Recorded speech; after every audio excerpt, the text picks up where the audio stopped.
Ko'chaga chiqib, maza qilib, aylanib kelyapman. Ko'ngilni yozib, metrolarga tushib, bozorlarda nima gap?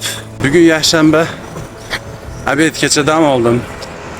Hozir endi ishni boshlayman, xudo xolasa. Bugungi qiladigan ishim ishxonani polniy asfaltini yuvib chiqishim kerak.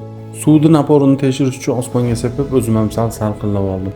Suvni sepyapman-u, lekin hayolim boshqa joyda. Ayoldan o'tayotgan gapni eshiting. Payshanba kuni 2 million pul olsam, 900 ming so'mini uyga jo'natib yuborsam, 1 million 100 ming so'mni olib qolsam, 1 millionni biznes qilaman, 100 ming so'mini o'zimga sarflayman. Turba zavod qilib 15 mingta odam ishlataman. Yo, 20 mingta odam ishlataman. Anjanga polietilin zavod quraman. U yerda 10 mingta odam ishlataman. Toshkentda 5 xonali dom olaman. Chorvoqdan bitta dacha olsam, yozda mazza qilib oilaviy dam olib ketaman. Qarindoshlar ham kelib dam olib ketsa ham bo'ladi. Yo. Xato o'ylayapsan. Dachaga odam qo'yish kerak. Kelgan odam $500 beradi. 10 kunda $5000 bo'ladi. Bir oyda $15000 bo'ladi. Hayol surib 5-kunda ham o'tkazdik.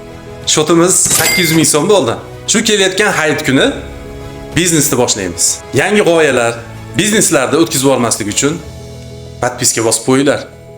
Hali zo'r katta ishlar qilamiz.